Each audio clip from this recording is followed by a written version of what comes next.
السلام علیکم ورحمۃ اللہ۔ الحمد للہ ان الحمد للہ نحمده ونستعینه ونستغفره ونعوذ باللہ من شرور انفسنا ومن سیئات اعمالنا من يهده الله فلا مضل له ومن يضلل الله فلا هادي له واشهد ان لا اله الا الله واشهد ان محمدا عبده ورسوله رب اشرح لي صدري ويسر لي امري واحلل عقدة من لسانی یفقہوا قولی رب زدنی علما رب زدنی علما رب زدنی علما۔ ہر قسم کی تعریف اور شکر اللہ رب العزت کے لیے لائق اور زیبا ہے، جو ساری کائنات کا ایک و تنہا خالق مالک مربی اور منتظم ہے، جو ساری کائنات کو وجود بخشنے والا، ہر مخلوق کی حفاظت کرنے والا اور ہر مخلوق کی ضرورتوں کا پورا کرنے والا ایک و تنہا ہے۔ درود و سلام ہو انبیاء اکرام پر، خصوصاً نبی مکرم رحمت للعالمین امام الانبیاء محمد صلی اللہ علیہ وسلم پر۔ اللہم صلی وسلم علی نبینا محمد، اللہم صلی وسلم علی نبینا محمد۔ معزز سامعین اکرام، آج انشاءاللہ تعالی سورہ آل عمران کی آیت نمبر 18 سے کلاس رہے گی۔ لفظی ترجمے کے اوپر غور کریں۔ اعوذ باللہ من الشیطان الرجیم، اے اللہ ہم تیری پناہ میں آتے ہیں شیطان سے۔ اے اللہ تو شیطان کے مکر و فریب سے ہمیں بچا لے کہ وہ تیرے کلام سے، تیرے دین سے اور نبی مکرم کی محبت اور اطاعت اور فرمانبرداری سے ہمیں دور کر دے۔ بسم اللہ الرحمن الرحیم، اللہ کے نام سے شروع جو بڑا مہربان اور بار بار رحم فرمانے والا ہے۔ اس عظیم کام کو ہم اللہ رب العزت کے نام سے شروع کرتے ہیں، اور وہ رب بہت ہی مہربان، بار بار مہربانی کرنے والا اور رحم فرمانے والا۔ آیت نمبر 18، شہیدہ گواہی دی اللہ نے، انہو کہ بے شک، لا نہیں، الہ کوئی الہ، اللہ نے گواہی دی کہ کوئی الہ نہیں ہے، الا مگر، ہوا وہی اللہ۔ تو اللہ رب العزت نے یہاں اعلان فرما دیا توحید کا، کیونکہ یہاں اس بات اور نفی دونوں آ گئی۔ شہید اللہ، گواہی دی اللہ نے، انہو لا الہ الا ہوا، انہو لا الہ کہ بے شک وہ نہیں، الہ کوئی الہ، کوئی نہیں ہے الہ، یعنی کوئی عبادت کے لائق نہیں ہے، اور عبادت کے سارے اقسام، کہ کوئی ہماری ضرورتوں کا پورا کرنے والا نہیں ہے، اور نہ کوئی ہماری حاجتوں کو پوری کرنے والا ہے، مشکلوں کو دور کرنے والا ہے، کوئی نہیں ہے۔ جتنی بھی مخلوق ہے، ان ساری مخلوق کے عبادت کے تصور کے تعلق سے اس کا انکار، الا ہوا مگر وہی۔ اب یہ اس بات کہ سوائے اللہ رب العزت کے، تو یہاں پر توحید کی اللہ رب العزت نے گواہی دی، ساتھ میں والملائکۃ، اور فرشتوں نے، تو فرشتوں نے بھی اس بات کی گواہی دی، وَأُولِي الْعِلْمِ، اور علم والوں نے۔ اللہ اکبر، علم والوں کا ذکر، یہ کون علم والے؟ یہ توحید کے علم والے۔ اور یہ لوگ کیسے ہوتے ہیں؟ یہ توحید کے علم والے، قائما بالقسط، یہ قائم ہے انصاف پر، تو انصاف پر قائم نہیں رہا جا سکتا بغیر توحید کے۔ یہ توحید والے ہیں جن کا ذکر، توحید کے علم والے ہیں جن کا ذکر اللہ رب العزت نے اپنے اور اپنے فرشتوں کے ساتھ ان کا نام لیا، اور ان کی خوبی بتائی کہ یہ قائما بالقسط ہے، کہ یہ قائم ہے انصاف پر۔ پھر لا نہیں، الہ کوئی الہ، الا مگر، هو العزیز الحکیم، وہی نہیں ہے کوئی الہ مگر وہی۔ پھر نفی اور اس بات، کیوں ایسا؟ کیونکہ وہ عزیز الحکیم ہے، بہت زبردست ہے اور حکمت والا۔ تو توحید کی معرفت کے لیے اللہ سبحانہ وتعالیٰ نے یہاں اپنی دو صفت کا ذکر کیا، جو صفت کسی اور کے اندر نہیں آ سکتی، وہ زبردست ہے اور حکمت والا۔ ان بے شک، ان الذین، بے شک دین، عند اللہ، اللہ کے نزدیک، اسلام ہے، دین زندگی گزارنے کا طریقہ اللہ کے نزدیک اسلام ہے۔ وما اختلفوا، اور نہیں اختلاف کیا، وما اور نہیں، اختلفوا اختلاف کیا، الذین انہوں نے جو، اوت الکتابہ دیے گئے تھے کتاب، الا مگر، من بعد اس کے، ما جو، جاءہم آ گیا ان کے پاس، بالعلم علم آ گیا، مطلب کتاب کا جن کو حصہ دیا گیا تھا ان کے پاس علم آ جانے کے بعد انہوں نے اختلاف کیا۔ کیوں اختلاف کیا؟ بغیم، دلیل کی بنیاد پر نہیں، بغیم کہا کہ ضد کی وجہ سے، اور یہی دیکھا گیا کہ ضد، حسد، بغض اور دشمنی کی وجہ سے، میں بہتر ہوں، اس وجہ سے انہوں نے اختلاف کیا، بینہ آپس میں۔ یہاں پہ ہم اپنا بھی محاسبہ کرتے چلیں۔ ومن، اور جو کوئی، یکفر کفر کریں، بے آیات اللہ، سات آیات کے، اللہ کی آیت کی، فإن اللہ، تو بے شک اللہ، سریع الحساب، تو اللہ جلد لینے والا ہے حساب، ان سے حساب۔ انداز دیکھیں آپ کہ اللہ ان سے جلد حساب لینے والا۔ فإن، پھر اگر، حاجو کا، وہ جھگڑا کریں آپ سے، یعنی حق آ جانے کے بعد، حق کو پہچان لینے کے بعد بھی وہ اپنے عقائد کے تعلق سے اگر آپ سے، اور مسائل کے تعلق سے اگر آپ سے جھگڑا کرتے ہیں، تو جھگڑا کرنے کا جواب کیا دیں گے ان کو؟ فَإِن پھر اگر حاجو کا وہ جھگڑا کریں آپ سے، فقل تو آپ کہہ دیجیے اسلمت میں نے سپرد کر دی، فجہیہ چہرہ اپنا، للہ اللہ کی، سبحان اللہ۔ تو اس کے جواب میں کیا کہیں گے کہ میں نے تو اپنے آپ کو اللہ کے سپرد کر دیا، میں نے اپنا وجہ اپنا چہرہ اللہ رب العزت کے بارگاہ میں جھکا دیا، اس کی اطاعت و فرمانبرداری۔ وَمِنَ اتَّبَعَنِی اور جس نے اتباع کی یعنی نبی کریم صلی اللہ علیہ وسلم کی اطاعت اور فرمانبرداری کی، وہ بھی یہی کہتے ہیں اس اختلاف کے حق پہنچ جانے کے بعد کہ ہم تو اللہ اور اللہ کے نبی کے مطیع اور فرمانبردار ہیں۔ وَقُلْ اور کہہ دیجئے لِلَّذِینَ ان کو جو اوتو دیے گئے کتاب ان سے کہہ دیجئے جن کو کتاب دی گئی ہے، وَالْأُمِّيِّينَ اور امیوں سے بھی، ان پڑھوں سے بھی کہہ دیجئے، وَأَسْلَمْتُ کیا اسلام لاتے ہو، یعنی اسلام کی انہیں دعوت دے دیجئے۔ ابھی تک تبلیغ ہو رہی تھی، اسلام کی تعلیم پہنچائی جا رہی تھی، اب انہیں دعوت دیجئے۔ فَإِن پھر اگر اسلمت وہ اسلام لے آئے، فَقَدْ اهْتَدَىٰ تو تحقیق وہ ہدایت پائیں، اگر وہ اسلام لے آتے ہیں یعنی دین اللہ کے لیے خالص کر لیتے ہیں تو وہ ہدایت پائیں گے۔ فَإِن اور اگر تولوا وہ منہ موڑ جائیں، فَإِنَّمَا تو بے شک عَلَيْكَ الْبَلَاغُ آپ پر ہے بلاغ پہنچا دینا، یعنی یہ ذمہ داری ہے، یہ آپ پر ذمہ داری ہے کہ آپ اسے پہنچا دیں۔ واللہ اور اللہ بصیر خوب دیکھنے والا ہے، بالعباد بندوں کو۔ تو آپ کا پیغام آپ کی ذمہ داری پہنچا دینا ہے اور حساب اللہ سبحانہ وتعالیٰ لے گا۔ ان الذین بے شک وہ جو یکفرون کفر کرتے بے آیات اللہ ساتھ اللہ کی آیتوں کے، ویقتلون اور وہ قتل کرتے ہیں نبیین نبیوں کو، بغیر حق کے، ویقتلون اور وہ قتل کرتے ہیں الذین ان کو جو یأمرون حکم دیتے ہیں بالقسط انصاف کا، من الناس لوگوں کو۔ پچھلی آیت میں اللہ سبحانہ وتعالیٰ نے اپنے اور فرشتوں کے ساتھ توحید کے علم والوں کا ذکر فرمایا، یعنی ان کی عظمت اور ان کی شان بتائی۔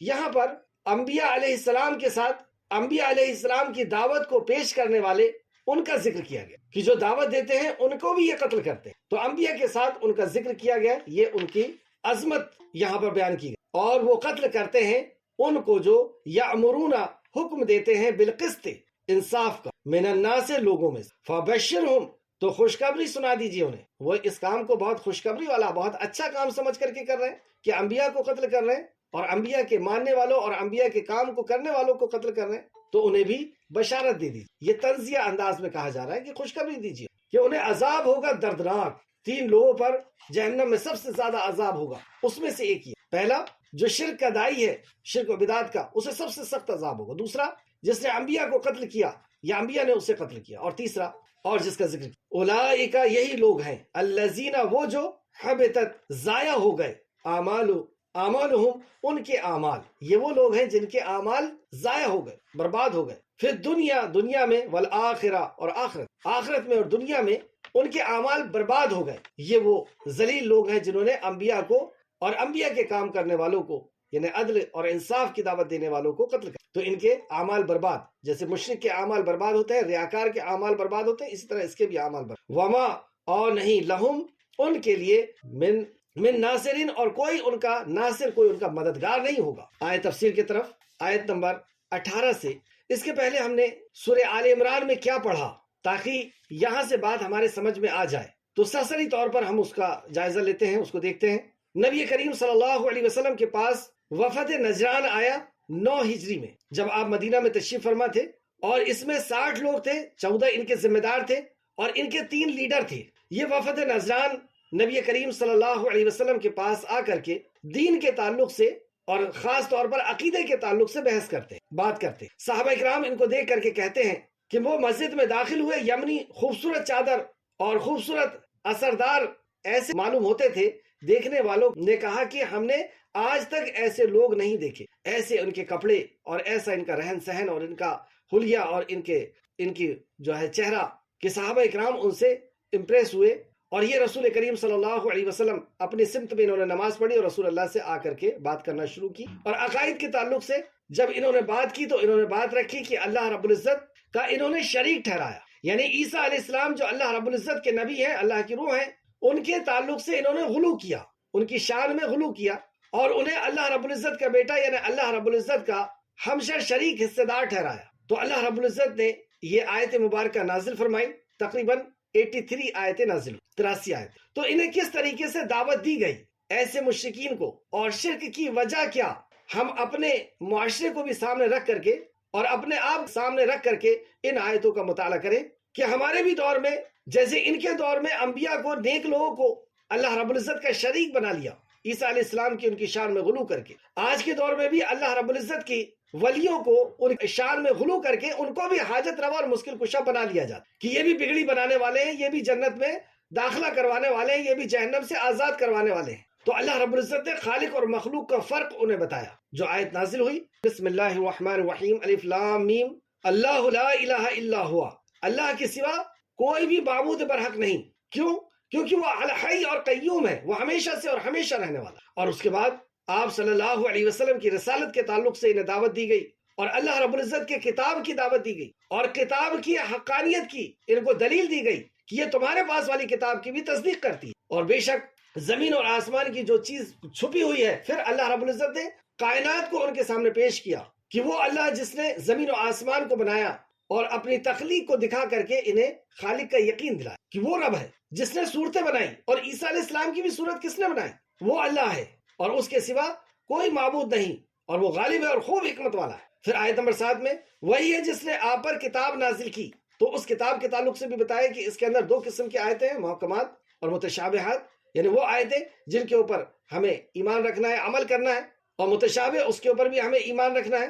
پھر بتایا گیا اور جو لوگ علم میں پختہ ہیں وہ کہتے ہیں ہمارا ان پر ایمان ہے. تو ایمان کون لوگ لاتے ہیں؟ جو علم میں پختہ ہوتے ہیں، وہ یہ کہتے ہیں کہ ہمارا اس پر ایمان ہے. تو علم کی فضیلت یہاں پہ بتائی گئی کہ تم بھی علم والے ہو، توریت اور انجیل کا تمہیں علم ہے، تو کیا تمہاری یہ روش ہے؟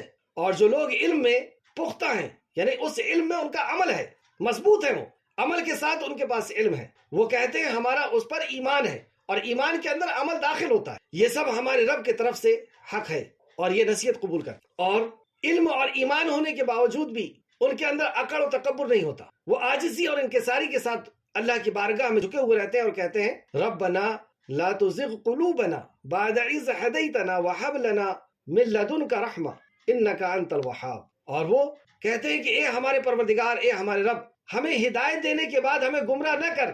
یہ بتایا جا رہا ہے کہ تم عیسیٰ علیہ السلام کے ماننے والے اپنے آپ کو کہتے ہو، تمہارے پاس اللہ کی کلام ہے اور وقت کے نبی کی اطاعت اور فرمانبرداری کرنے والے ہو، لیکن اگر یہ حق آ جانے کے بعد، اگر تم نے اس علم کو آ جانے کے بعد اگر اس کو پختہ نہ کیا، اس پر ایمان نہیں لایا، تو سمجھ لو کہ ہدایت کے بعد بھی گمراہی ہے. اس لیے مومن یہ کہتے ہیں کہ ربنا لا تزغ قلوبنا، یا اللہ ہمیں ہدایت دینے کے بعد ہمارے قلوب کو بعد اذ ہدیتنا، ہدایت دینے کے بعد، وہب لنا من لدنک رحمہ، ٹیڑھا نہ کر اور عطا کر ہمیں اپنے پاس سے رحمت، بے شک تو ہی بڑا عطا کرنے والا ہے. یعنی ہمیں عمل اور اطاعت و فرمانبرداری کی اللہ تو اپنے طرف سے ہدایت عطا فرما. اے ہمارا رب، یقیناً تو لوگوں کو ایک دن اکٹھا کرنے والا ہے، جمع کرنے والا. تو یہاں تک اللہ رب العزت کی وحدانیت کی دعوت دی گئی، رسالت کی اور اللہ کے کلام کی. اب یہاں آخرت کے تعلق سے بھی انہیں بتایا گیا کہ مرنے کے بعد تمہیں حاضر ہونا ہے، اور وہاں پہ تو کوئی تمہارا پرسان حال نہیں ہوگا. ان الذین کفروا، لیکن اس کے باوجود بھی اگر تم کفر کرتے ہو تو بے شک جن لوگوں نے کفر کیا، ان کے مال اور ان کی اولاد، یہ مال اولاد اور یہ دنیا کی عیش و آرام کی چیزیں اور دنیا کی محبت اس کی وجہ سے تم کرتے، تو سمجھ لاؤ کہ آخرت میں یہ تمہارے کوئی کچھ کام نہیں آئے گا، اور یہی انجام ہوگا تمہارا جو آل فرعون کا ہوا. تم جانتے ہو کہ موسیٰ علیہ السلام کی نافرمانی کرنے کا کیا انجام ہوا، اور تم رسول کریم صلی اللہ علیہ وسلم کی نافرمانی کرتے ہو، تمہارا کیا انجام ہونا ہے. انہوں نے ہماری آیت کو جھٹلایا تو اللہ نے ان کے گناہوں کی وجہ سے انہیں پکڑ لیا، اور اللہ سخت سزا دینے والا، یہی ہوگا. پھر اللہ نے انہیں خبر دی، اے نبی کریم صلی اللہ علیہ وسلم، جن لوگوں نے کفر کیا ان سے کہہ دیجئے کہ عنقریب تم مغلوب ہونے والے ہو. آج تم نبی مکرم کا انکار اس لیے کرتے ہو دنیا کی چاہت کی وجہ سے، دنیا کی شہرت کی وجہ سے. تمہارے پاس ملک ہے، بادشاہت ہے، تمہارے پاس ہر عیش و عشرت کی چیزیں ہیں، تو سن لو نبی کی نافرمانی کا انجام کیا ہوتا ہے. آیت نمبر 11 میں بتایا، اے نبی جن لوگوں نے کفر کیا ان سے کہہ دیجئے عنقریب تم مغلوب کیے جاؤ، مغلوب ہو جانے والے ہو. تمہاری یہ کیسر و کسرا اور اس زمانے کا جو بھی سپر پاور تھی، یہ سب ختم ہو جانے والی ہے، اور مغلوب ہو کر کے تم اللہ رب العزت کے نبی کے سامنے آنے والے ہو، اور تم جہنم کی طرف اکٹھا کیے جاؤ گے، دنیا بھی برباد اور پھر آخرت میں تم جہنم کی طرف جانے والے. یقین نہیں آ رہا کیونکہ تمہارے پاس بادشاہت ہے، اس لیے یقین نہیں آ رہا. تو سنو، تحقیق تمہارے لیے ان 2 گروہوں میں ایک بڑی نشانی ہے. کون سا گروہ؟ یہ بدر کا، کہ بدر میں جو لڑے تھے تو دنیا حیران ہے آج تک اس تاریخ کے سامنے کہ ایک طرف 313 ہے صرف، اور دوسرے طرف اپنے جنگی ہتھیار کو لے کر کے لیس ہو کر کے 1000 کا لشکر۔ اسی طرح تمہیں یقین نہیں آ رہا کہ تمہارے پاس بادشاہت ہے، کیسر و کسرا ہے، اس وجہ سے تمہیں غرور و اکڑ ہے اور نبی کی تکذیب کر رہے ہو۔ تو دیکھو اسی طرح سوچا تھا مشرکین مکہ نے کہ ہم ہزاروں ہیں اور یہ تو صرف 313 ہیں، کس طرح اللہ رب العزت نے انہیں نیست و نابود کر دیا۔ آیت نمبر 14، لوگوں کے لیے خواہشات نفس کو کی محبت مزین کر دی گئی۔ تو یہاں پہ دنیا کی خاص چیزوں کا اللہ رب العزت نے ذکر کیا، عورتوں کا، بیٹوں کا، سونے اور چاندی کے ڈھیروں کا، اور نشان لگے ہوئے گھوڑوں کا، اور مویشیوں کا، اور کھیتی کا۔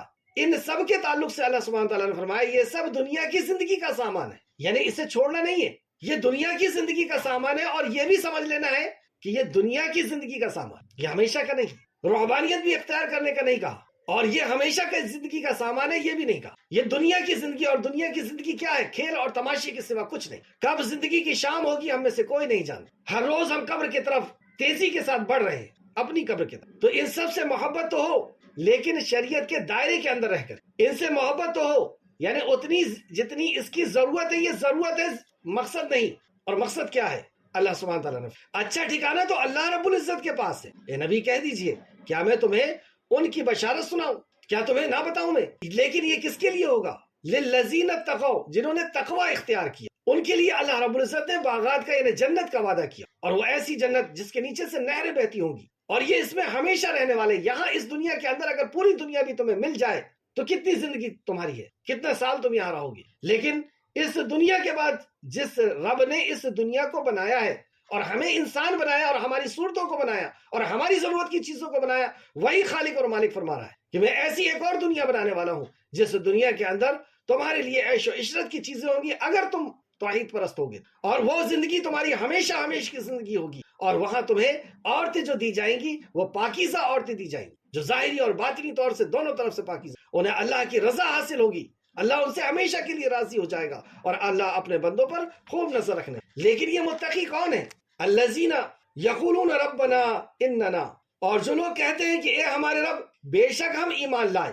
متقی کی سب سے پہلی صفت کہ وہ ایمان والا ہوتا ہے، اور کہتا ہے کہ میں نے ایمان لایا، یعنی اللہ کی وحدانیت پر، رسالت پر، آخرت پر، مرنے کے بعد کی زندگی پر، اور ایمانیات کی ہر چیز پر اسے ایمان لایا ہوں۔ بس تم پھر اللہ آگے فرماتا ہے، اور پھر وہ کہتا ہے کہ اے اللہ ہمارے گناہوں کو بخش دے، یعنی ایمان جیسی قیمتی چیز آ جانے کے بعد، اور ان کے عمل بھی آیت نمبر 17 کے اندر بتائے گئے کہ کیسے عمل کرنے والے تھے، ایسے عمل کرنے والے بھی، لیکن ان کی کیفیت یہاں پہ بتائی گئی کہ وہ کہتے ہیں بس تو ہمارے گناہوں کو بخش دے اے پروردگار، اور ہمیں آگ کے عذاب سے بچا لے۔ ان کے اندر اکڑ تکبر نہیں ہوتا، یہ فتوے بانٹتے نہیں پھرتے، ان کے اندر عاجزی اور انکساری اس قدر ہوتی ہے، جتنا زیادہ ایمان، جتنا زیادہ عمل، علم، اتنا زیادہ بندہ جھکتا چلا جاتا۔ تو وہ کہتے ہیں بس تو ہمارے گناہوں کو بخش دے اور ہمیں آگ کے عذاب سے بچا لے۔ یہ وہ لوگ ہیں، اب سنیے ان کی صفت کہ ایمان جب آ جاتا ہے تو کیا چیزیں اس کے اندر داخل ہوتی ہیں۔ تو سب سے پہلی انکساری یہاں پر بیان کی کہ ان کے اندر اس طرح انکساری ہوتی ہے کہ وہ آگ سے ڈرنے والے ہوتے ہیں، اللہ سے امید رکھنے والے ہوتے ہیں، اور امید کے ساتھ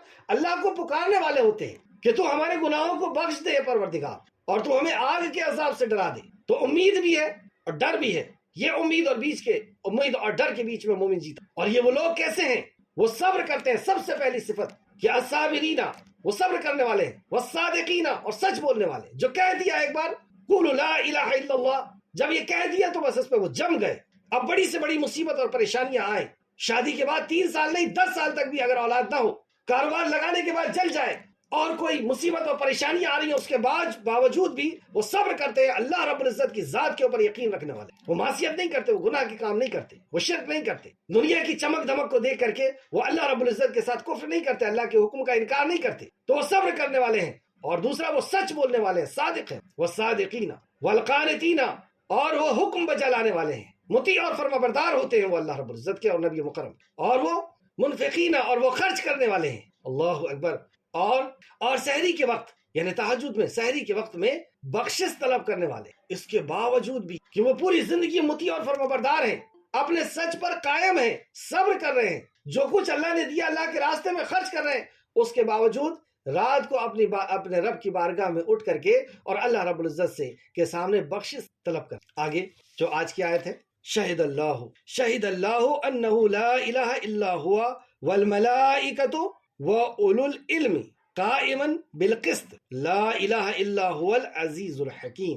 اللہ نے گواہی دی، یعنی اللہ نے آگاہ کر دیا، اللہ نے گواہی دی کہ اس کے سوا کوئی معبود نہیں، اور فرشتوں نے بھی گواہی دی اور اہل علم نے بھی گواہی دی. یہاں اللہ سبحانہ وتعالیٰ نے توحید کے علم کی فضیلت بتائی کہ یہ گواہی دینے والے کون لوگ ہیں.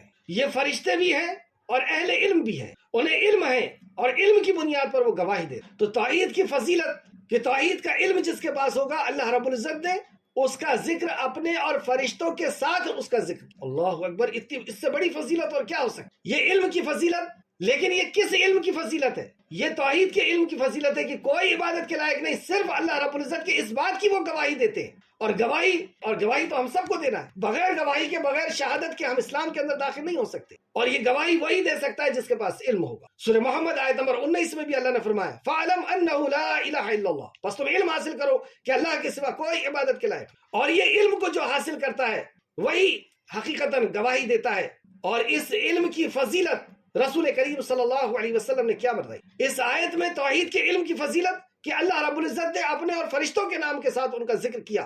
اور رسول کریم صلی اللہ علیہ وسلم نے مسلم شریف کی حدیث ابی بن کعب رضی اللہ عنہ سے کہا کہ سب سے عظیم آیت کون سی ہے قرآن کی؟ بار بار جب آپ نے سوال کیا تو حضرت ابی بن کعب نے کہا کہ وہ آیت الکرسی، وہ آیت ہے جس میں کرسی کا ذکر ہے. تو رسول کریم صلی اللہ علیہ وسلم نے ایک شاباشی کا ہاتھ ان کے سینے پہ مارا اور کہا کہ تمہیں یہ علم مبارک ہو.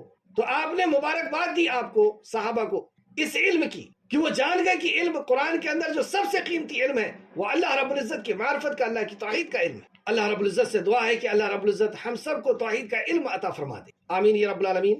اور اس علم کو رکھنے والے کیسے ہوتے ہیں اس کا ذکر کیا اللہ رب العزت نے. اللہ نے گواہی دی ہے کہ اس کے سوا کوئی معبود برحق نہیں، اور فرشتوں نے اور اہل علم نے بھی گواہی دی ہے، حالانکہ وہ انصاف کے ساتھ قائم ہیں. وہ انصاف کے ساتھ قائم ہیں. یہ جو گواہی دے دیتے ہیں، یعنی توحید کی گواہی دینے والا ہی انصاف کے ساتھ قائم رہ سکتا. انصاف کے ساتھ قائم رہنا، یہ ہے وہ بیلنس بنانا.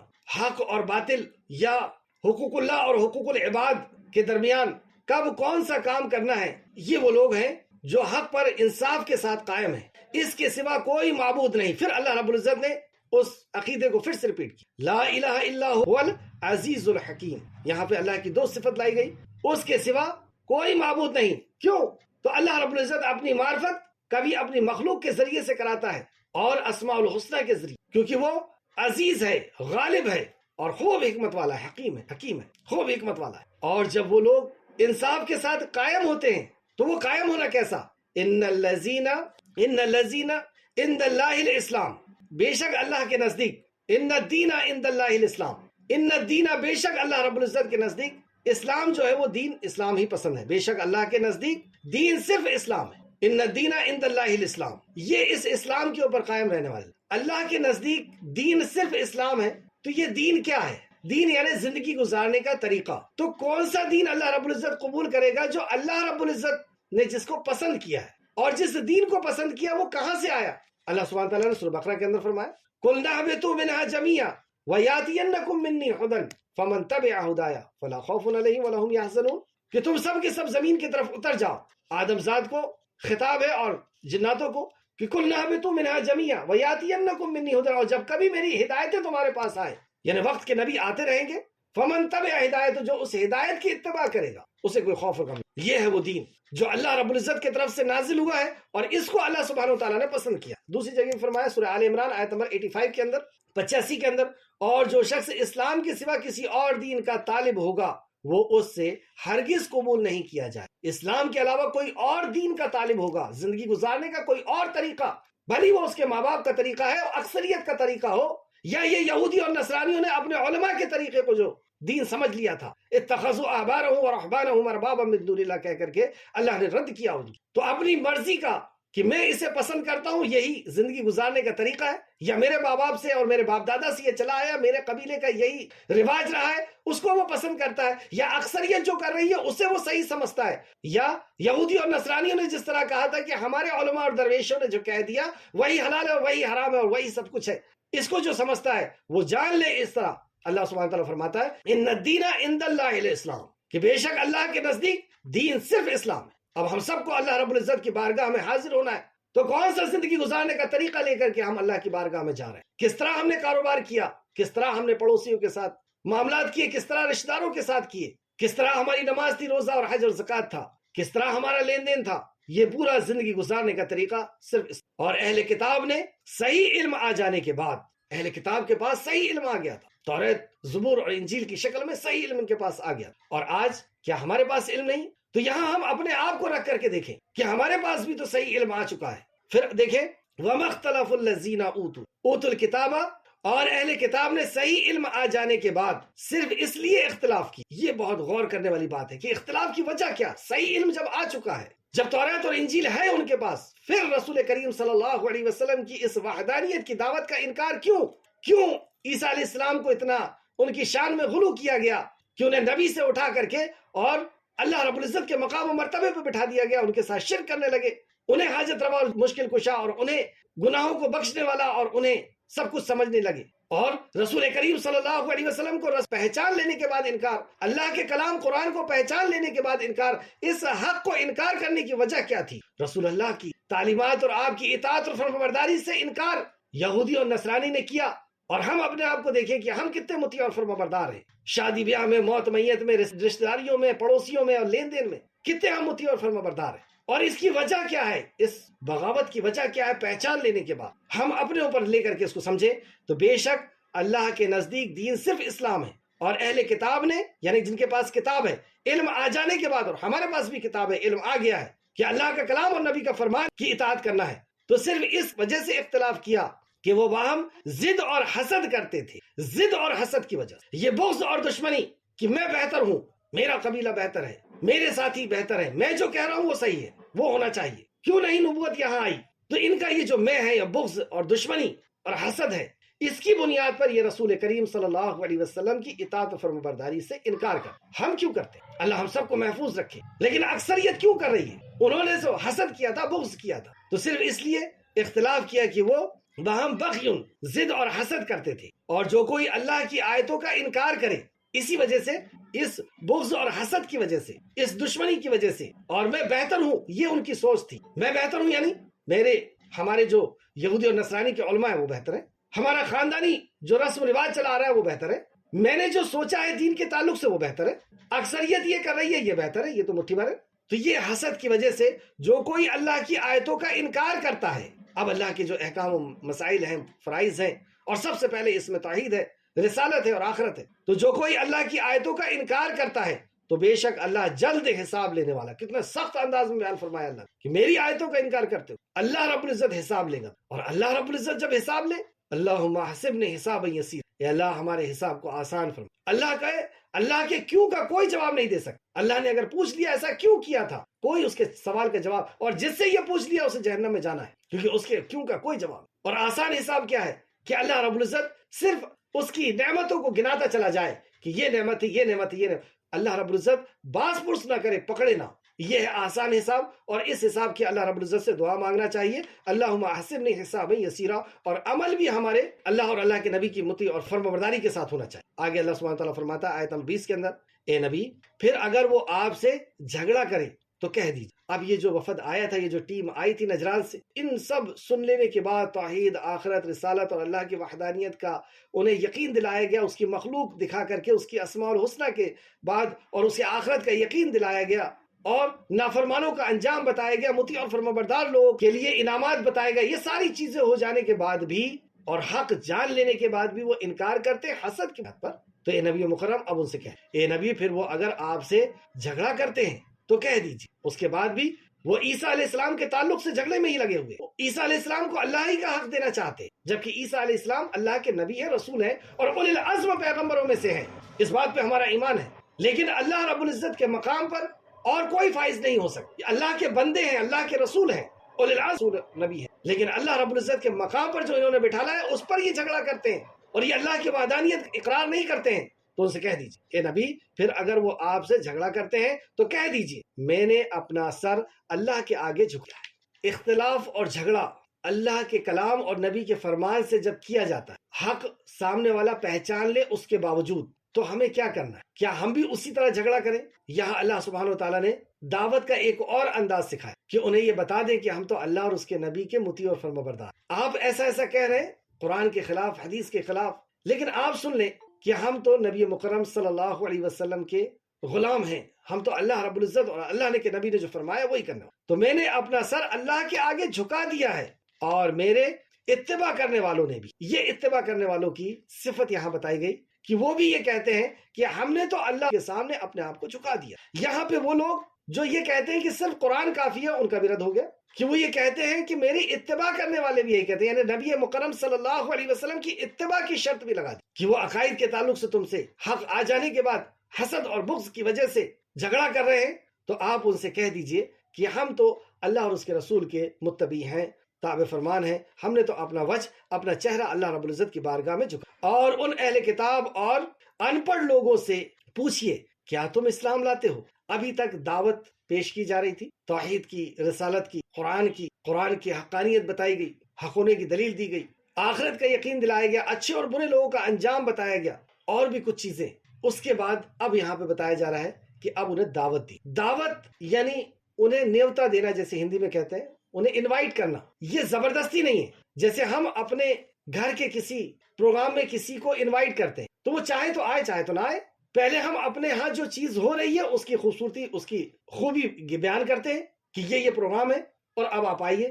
اس میں ہم زبردستی نہیں کرتے کہ مار کر کے گھسیٹ کر کے اس کو لے کر کے۔ اسی طریقے سے ہم نے اسلام کی اس کو دعوت دی، اور اس کے بعد اب ان سے دعوت دی، یعنی انہیں اسلام کی خوبیاں بتائی، اسلام کے عقائد کو بتایا، اور اب اس کو ہم کو دعوت دے رہے ہیں کہ کیا تم اسلام قبول کرتے ہو؟ یعنی یہ زبردستی نہیں، انہیں ایک آفر دیا جا رہا ہے کہ آپ ہمیں شامل ہو سکتے ہو، ہمیں مل سکتے ہو۔ زبردستی، لا اکراہ فی الدین، دین میں زبردستی نہیں، لیکن انوائٹ کرنا ہے۔ تو کیا تم اسلام لاتے ہو؟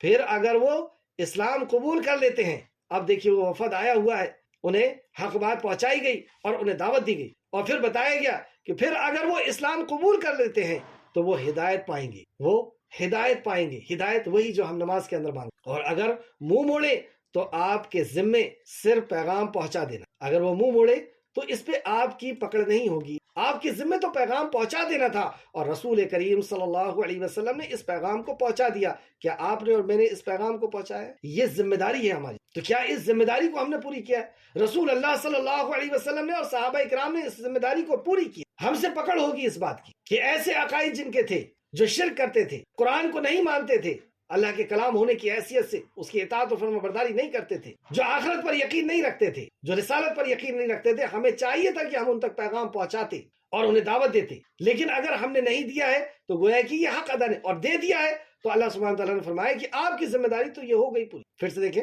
پھر اگر وہ اسلام قبول کر لیتے ہیں تو وہ ہدایت پائیں گے، اور اگر منہ موڑتے ہیں تو آپ کے ذمے، یہ ذمے ہیں ہمارے، تو آپ کے ذمے صرف پیغام پہنچا دینا ہے، اور اللہ اپنے بندوں کو خوب دیکھنے والا۔ تو یہ رسول اللہ صلی اللہ علیہ وسلم کی یہ ذمہ تھا، رسول اللہ نے یہ ذمہ داری حجۃ الوداع میں ساری امت کو دی، اور سورہ آل عمران میں بھی اللہ رب العزت نے فرمایا کنتم خیر امۃ اخرجت للناس تأمرون بالمعروف وتنہون عن المنکر، تم بہترین امت ہو، تمہیں نکالا گیا، تمہارا مقصد ہے نکلنے کا، تم بھلائی کا حکم دو، برائی سے روکتے ہو۔ اور حجۃ الوداع میں رسول کریم صلی اللہ علیہ وسلم نے فرمایا کہ میری بات امانت ہے تمہارے پاس، اس وقت تک جب تک لوگوں تک نہ پہنچا دو، یہ ذمہ داری ہے ہماری۔ اور سورہ یوسف میں بھی اللہ سبحانہ تعالیٰ نے فرمایا کہ نبی کہہ دیجئے کہ یہ میری راہ ہے، قل ھذہ سبیلی ادعو الی اللہ علی بصیرۃ انا ومن اتبعنی، اور وہ لوگ بھی بصیرت کے ساتھ بلاتے ہیں جو میرے متبعین ہیں۔ تو یہ متبعین کی ذمہ داری یہاں پر بتائی گئی۔ اللہ ہم سب کو اس ذمہ داری کو پورا کرنے کی توفیق۔ آیت نمبر 21، بے شک جو لوگ اللہ کی آیت کا انکار کرتے ہیں، اس کے باوجود اللہ کی آیت کا انکار، یعنی اس کا علم حاصل کرنے سے انکار، اس پر ایمان لانے سے انکار، اس پر عمل کرنے سے انکار، تو بے شک جو لوگ اللہ کی آیتوں کا انکار کرتے اور نبیوں کو ناحق قتل کرتے اللہ اور ان لوگوں کو بھی قتل کرتے ہیں جو انصاف کا حکم دیتے، تو آپ انہیں دردناک عذاب کی خبر سنا، خوشخبری سنا۔ تو بے شک جو لوگ اللہ کی آیت کا انکار کرتے ہیں، تو ان کا انکار اس حد تک بڑھ گیا، ان کا یہ تکبر اس حد تک بڑھ گیا کہ انہیں برائیوں سے روکنے والے اس قدر برے معلوم ہوئے کہ انہیں قتل کرنے پر یہ آمادہ ہوئے۔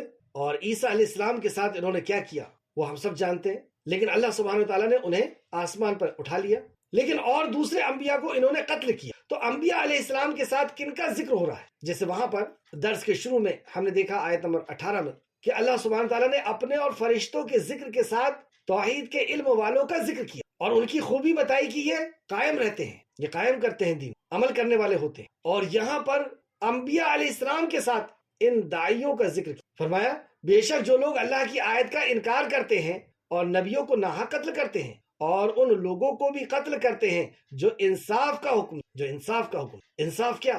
انصاف وہی شریعت، حقوق اللہ اور حقوق العباد، اسی کا نام، اسی میں پوری شریعت جو ہے وہ سمٹی۔ لیکن یہ تکبر میں اس طرح بڑھ گئے ہیں اور ان کی یہ بدترین تکبر کہ وہ انہیں قتل کرتے ہیں۔ اور تکبر کیا ہے؟ نبی کریم صلی اللہ علیہ وسلم نے فرمایا تکبر حق کو ہٹ دھرمی سے نہ ماننا اور لوگوں کو حقیر سمجھ۔ رسول اللہ صلی اللہ علیہ وسلم نے فرمایا، امام مسلم نے اس کو روایت کیا، مسلم شریف حدیث نمبر 91 کہ تکبر حق کو ہٹ دھرمی سے نہ ماننا، حق کو پہچان لیا لیکن ہٹ دھرمی سے اسے نہ ماننا، اور لوگوں کو حقیر جاننا، تو یہ حقیر جان کر کے ہٹ دھرمی سے، اور اس قدر یہ تکبر کے اندر آئے، یہ تکبر کی انتہا ہے کہ انہوں نے انبیاء کو بھی قتل کیا اور انبیاء کی دعوت کو، توحید کی دعوت کو اور رسالت کی یعنی دین کی دعوت کو پہنچانے والوں کو انہیں قتل، کیونکہ وہ انصاف کا حکم دیتے۔ تو آپ انہیں دردناک عذاب کی خوشخبری، یہ بہت اچھا عمل سمجھ رہے ہو، خوشخبری والا عمل سمجھ رہے ہیں تو انہیں خوشخبری، یہ ایک تنزیہ انداز کہ انہیں دردناک عذاب دیا جائے۔ 3 لوگ ایسے ہیں جن کو جہنم میں سب سے سخت ترین عذاب دیا جائے گا۔ اس میں سب سے پہلا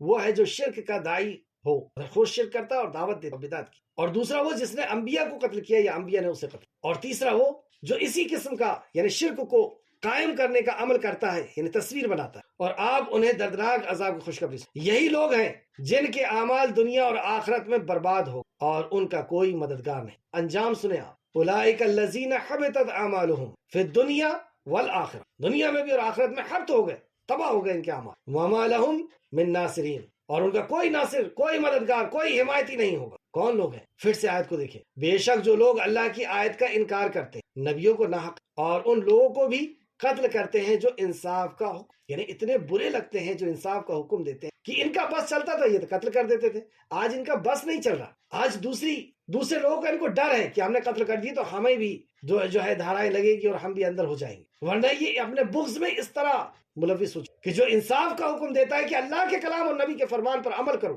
جس طرح صحابہ اکرام نے عمل کیا تھا، تو اس سے اتنا ڈرتے، اتنا بغض رکھتے ہیں، اتنا ان کے اندر نفرت پیدا ہوتی ہے کہ ان کا بس چلے تو یہ قتل کر۔ تو آپ انہیں دردناک عذاب کی خبر سنو۔ اس میں ہم دوسروں کو ہی سامنے نہ رکھیں، ہم اپنے آپ کو بھی رکھیں، آگے کی آیت میں اس کا خلاصہ ہوگا کہ ہمارے سامنے بھی آتی ہے باتیں، ہمارے اعمال بھی آتے ہیں سامنے اور قرآن و حدیث بھی سامنے آتی ہے، اس وقت ہم کیا کریں؟ جو ہمیں نصیحت کرتا ہے وہ کتنا برا لگتا ہے، کتنی نفرت پیدا ہوتی ہے۔ تو بے شک جو لوگ اس قسم کی جو فطرت رکھتے ہیں ان کے تعلق سے اللہ، یہی لوگ ہیں جن کے اعمال دنیا اور آخرت میں برباد ہو گئے اور ان کا کوئی مددگار نہیں۔ یہ اعمال دنیا میں بھی فائدے پہنچاتے اور آخرت میں تو فائدہ پہنچانا ہی ہے۔ قبر میں بھی یہ اعمال آتے ہیں، دائیں سے بائیں سے، پیچھے سے آگے سے، سر کی طرف سے پیر کے، اور دنیا میں بھی مصیبت اور پریشانیوں کے ٹلنے کا ذریعہ بن، اور جو مصیبتیں آتی ہیں وہ ہمارے گناہوں کی وجہ سے۔ بہرحال آیت نمبر 23 اور 24 جو آج کی کلاس کی بہت اہم ترین آیت ہے، کیا آپ نے ان لوگوں کو نہیں دیکھا جن کو کتاب کے علم میں سے کچھ حصہ ملا؟ اب یہاں پہ بظاہر تو یہودی اور نصرانیوں کا ذکر ہے کہ کتاب کا کچھ حصہ ان کو ملا تھا، انہیں تو کچھ ہی حصہ ملا تھا، ہمیں تو پورا مل گیا، جس کے اندر تورات، زبور، انجیل اور پچھلے صحیفے سب کچھ سموئے ہوئے ہیں اس قرآن کے اندر، پورا قرآن ملا۔ اور اس قرآن کو سمجھانے کے لیے امام الانبیاء کو انتخاب کیا گیا، امام الانبیاء کا انتخاب کیا رحمت للعالمین، اور اس پر عمل کر کے دکھانے کے لیے بہترین روحوں کو چنا گیا اور انہیں رضی اللہ عنہم و رضوا عنہ کہا گیا۔ آئے اب دیکھیں اور ہم اپنے آپ کا جائزہ لیں، کیا آپ نے ان لوگوں کو نہیں دیکھا جن کو کتاب کے علم میں سے کچھ حصہ ملا؟ انہیں اللہ کی کتاب کے طرف بلایا جاتا ہے تاکہ وہ ان کے درمیان فیصلہ کرے۔ درمیان فیصلہ کرے، فیصلہ کب کیا جاتا ہے؟ جب اختلاف ہو، ان کے اعمال کے بیچ میں اختلاف ہو گیا، ان کے عقائد اور مسائل میں اختلاف ہو گیا، تو انہیں بلایا جاتا ہے جنہیں کتاب کا کچھ حصہ دیا۔ آج ہمارے بیچ میں کون سا مسئلہ ایسا ہے جس میں اختلاف نہیں؟ موت کے علاوہ چند ہی باتیں ایسی ہیں جس میں اختلاف نہیں، ورنہ امت نے ہر چیز پر اختلاف، عقائد کے اندر اختلاف، مسائل کے اندر اختلاف۔ تو جب انہیں بلایا جاتا ہے کہ آؤ اللہ کے کلام سے فیصلہ۔ آپ کو یاد ہوگا کہ مدینہ میں جب رسول کریم صلی اللہ علیہ وسلم تشریف لے گئے تو ایک معاہدہ ہوا تھا، جیسے میثاق مدینہ کہتے ہیں، میثاق لی گئی تھی، ان سے معاہدہ لیا گیا تھا۔ اور وہ معاہدہ کن کن کے بیچ میں ہوا تھا؟ مہاجرین تھے اس میں، انصار تھے اس میں، اور اہل کتاب بھی تھے، اور رسول کریم صلی اللہ علیہ وسلم کو منصف بنایا گیا کہ آپ ہمارے اختلاف کا فیصلہ کریں گے اللہ کی کتاب کے ذریعے۔ ایک زانی یہودی کے ہاں ایک نے زنا کیا، اور یہ واردات، یہ مقدمہ رسول اللہ صلی اللہ علیہ وسلم کی عدالت میں لایا گیا کہ یہودی نے زنا کیا ہے اور یہ شادی شدہ تھا۔ رسول اللہ صلی اللہ علیہ وسلم نے فیصلہ دیا کہ اسے رجم کر دیا۔ یہودیوں نے ماننے سے انکار کیونکہ ان کی شان کی بات تھی، یہودی میں سے تھا وہ۔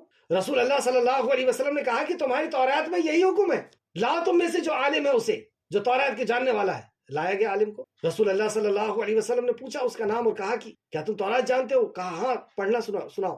اس نے سنانا شروع کیا، اور جب وہ حکم آیا کہ جو شادی شدہ عورت یا مرد زنا کرے اسے سنسار کرنے کا، تو اس آیت کے یا اس حکم کے اوپر اس نے ہاتھ رکھ کر کے اور آگے سے پڑھنا شروع کر۔ وہیں پر عبداللہ بن سلام رضی اللہ عنہ جو یہودی عالم تھے پہلے، لیکن بعد میں نبی کریم صلی اللہ علیہ وسلم کی اطاعت و فرمانبرداری کو آپ نے قبول کیا، اسلام کو قبول کیا اور رضی اللہ عنہ و رضوا عنہ کے خطاب پر پہنچے، تو انہوں نے کہا یا رسول اللہ، اس نے اس حکم کے اوپر ہاتھ رکھ کر کے اور آگے بڑھا ہے۔ رسول اللہ نے اس کا ہاتھ ہٹوا کر کے اس سے کہا کہ پڑھ اس کو، اور اس نے پڑھا کہ تورات میں بھی یہی حکم ہے کہ جو شادی شدہ شخص زنا کرتا ہے تو اسے رجم کر دیا۔ کیا پتہ کہ ایسے کئی اختلاف ہیں آج ہمارے بیچ، اور یہ جو وفد آیا تھا یہ بھی اختلاف کر رہا ہے، عقائد کے تعلق سے اختلاف کر رہا ہے، عیسیٰ علیہ السلام کے مقام و مرتبے کے تعلق سے، اور اللہ رب العزت کی وحدانیت اور اللہ رب العزت کے رب ہونے کے تعلق سے، کہ عیسیٰ علیہ السلام کو اللہ کا بیٹا کہتا ہے۔ تو وہ ساری باتیں ذہن میں رکھ کر کے اس آیت کو دیکھیں۔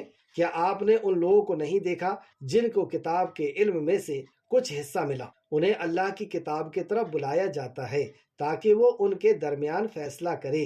تو فیصلہ کون کرے گا؟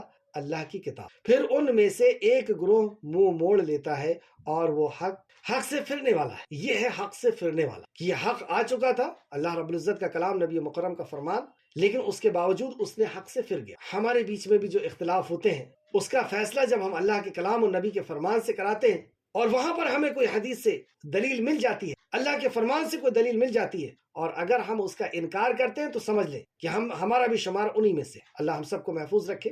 اور اس تعلق سے سورہ نساء آیت نمبر 59 میں بھی ہم آگے پڑھنے والے ہیں انشاءاللہ تعالی۔ ان کے تعلق سے فرمایا کہ ایسا کیوں ہوا، انہوں نے حق کا انکار کیوں؟ جیسے اس کے پہلے بتایا گیا کہ انہوں نے حق کا انکار حسد، بغض، ہٹ دھرمی کی وجہ سے کیا، حق کو جان لینے کے بعد۔ لیکن یہ بغض، ہٹ دھرمی، حسد کس وجہ سے آئی ان کے؟ بہت قیمتی نقطہ ہے۔ ذالک بانہم قالوا، یہ اس وجہ سے ہے کہ انہوں نے کہا، اللہ خود بتا رہا، یہ اس وجہ سے ہے کہ انہوں نے کہا کہ ہمیں آگ چند دنوں کے سوا ہرگز نہیں چھوئے۔ یہ گمان نے ان کو تباہ کیا۔ کیا گمان؟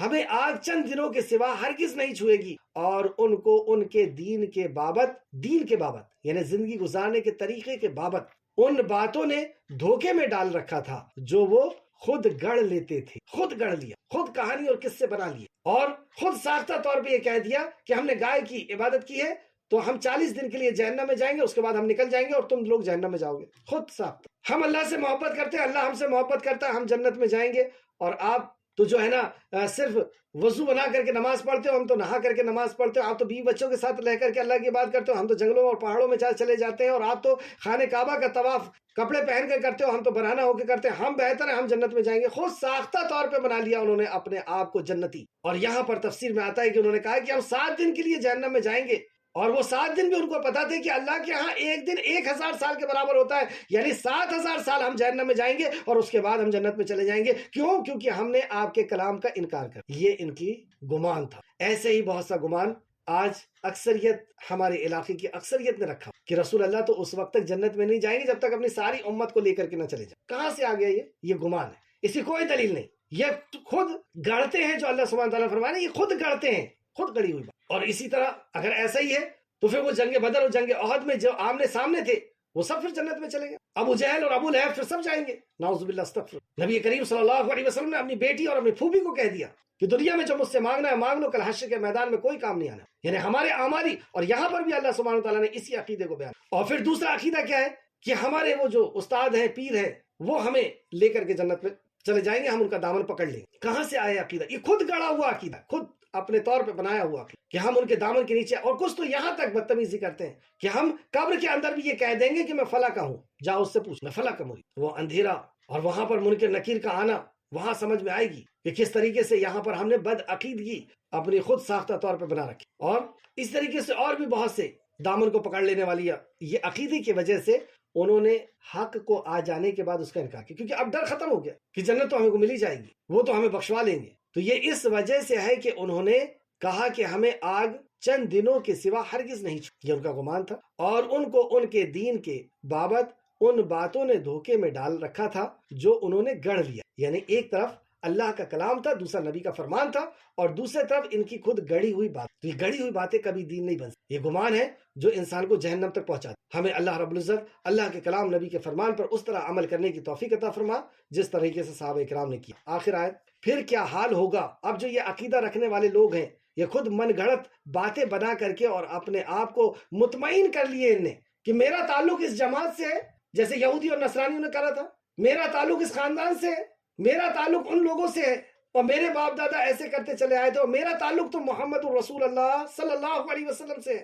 اور میرے تو استاد فلاں ہیں. اور اب تو انہوں نے اطمینان کر لیا. اور آج دیکھیں کہ ہم جہاں کہیں بھی ہے، شیطان نے ہم کو خوب اطمینان میں ڈال دیا ہے کہ تو ہی صحیح اور باقی سب غلط. کیا ہے دلیل کہ ہم جو عمل کر رہے ہیں وہ عمل کیا کر رہے ہیں؟ سچ تو آ گیا ہمارے پاس، صحیح چیز تو پتا ہے ہمیں، لیکن اصل ہے اس پر عمل کرنا، اطاعت کرنا. تو آخر آیت، لیکن کیسے ہوں گے کامیاب؟ پھر کیا حال ہوگا جب ہم انہیں اس دن جمع کریں گے جس میں کوئی شک نہیں. اللہ، جس طرح کل کے صبح ہونے میں کوئی شک نہیں، آج کے سونے میں کوئی شک نہیں، کل کے جاگنے میں کوئی شک، اسی طریقے سے موت میں کوئی شک نہیں، پھر صبح اٹھنے میں کوئی شک نہیں کہ جو حشر کے میدان میں اٹھنا ہے. تو اللہ سبحانہ تعالیٰ نے فرمایا پھر کیا حال ہوگا. اب سوچیں کیا حال ہوگا اس دن جب ہم قبروں سے نکالے جائیں گے اور اللہ رب العزت کی بارگاہ میں حاضر کیے جائیں گے، جب جہنم چیخ کر کے اور پکار کر کے دوڑ کر کے آئے گی. پھر کیا حال ہوگا جب ہم انہیں اس دن جمع کریں گے جس میں کوئی شک نہیں ہے، اور اس روز ہر شخص کو اس کی کمائی کا پورا پورا بدلہ دیا جائے. اس کی کمائی کا پورا پورا بدلہ دیا جائے. پیر صاحب کی کمائی کا بدلہ نہیں، اس نے جو کمایا ہے اس کا پورا پورا بدلہ دیا جائے گا. جو اس نے نیکی کیا ہے اس کی نیکی کا ذرے ذرے کا حساب دیا جائے گا. سورہ لقمان میں بھی فرمایا، اور بھی کئی جگہ اللہ نے فرمایا، اور ان پر ظلم نہیں کیا جائے گا. یہ ظلم ہے کہ کسی کی نیکی کسی کو دے دے یا کسی کے گناہ کسی کو دے دے. تو اللہ رب العزت نہ کسی کے گناہ کسی کے اوپر چڑھائے گا، نہ کسی کی نیکی کسی کے اوپر چڑھائے گا. جس نے جو کیا ہوگا وہ اس کو ملے. اس نے وصیت کی، اس نے لوگوں کو نیک چھوڑا تھا، اس نے نیک اولاد چھوڑی تھی، اس نے صدقہ جاریہ کا کام کیا تھا، اس نے جو کیا تھا وہ اس کو ملے گا. یہ جو گمان اور یہ خود گڑی ہوئی باتیں کہ ہم تو صرف 7 دن کے لیے جائیں گے یا 40 دن کے لیے جائیں گے، یا فلاں ہمیں بخشوا لیں گے، یا فلاں ہمیں نکال لیں گے. عیسیٰ علیہ السلام سارے گناہ کو لے کر کے سولی پہ چڑھ گئے اور ہم جو چاہیں وہ کریں. ان ساری باتوں کا یہاں پر رد کیا گیا. آخر میں اللہ سبحانہ وتعالیٰ سے دعا ہے کہ خالق مالک جو کچھ بھی ہم نے پڑھا اس پہ ہمیں مزید غور و فکر کرنے کی توفیق و رفیق عطا فرما. جب تک ہمیں زندہ رکھ، خالص اسلام ایمان پر، خالص اسلام پر اور اس دین پر ہمیں قائم اور دائم رکھ جس دین کو تو نے دین ہونے کی حیثیت سے پسند کر لیا ہے اور قبول فرما لیا ہے. آمین یا رب العالمین. السلام علیکم ورحمۃ اللہ وبرکاتہ.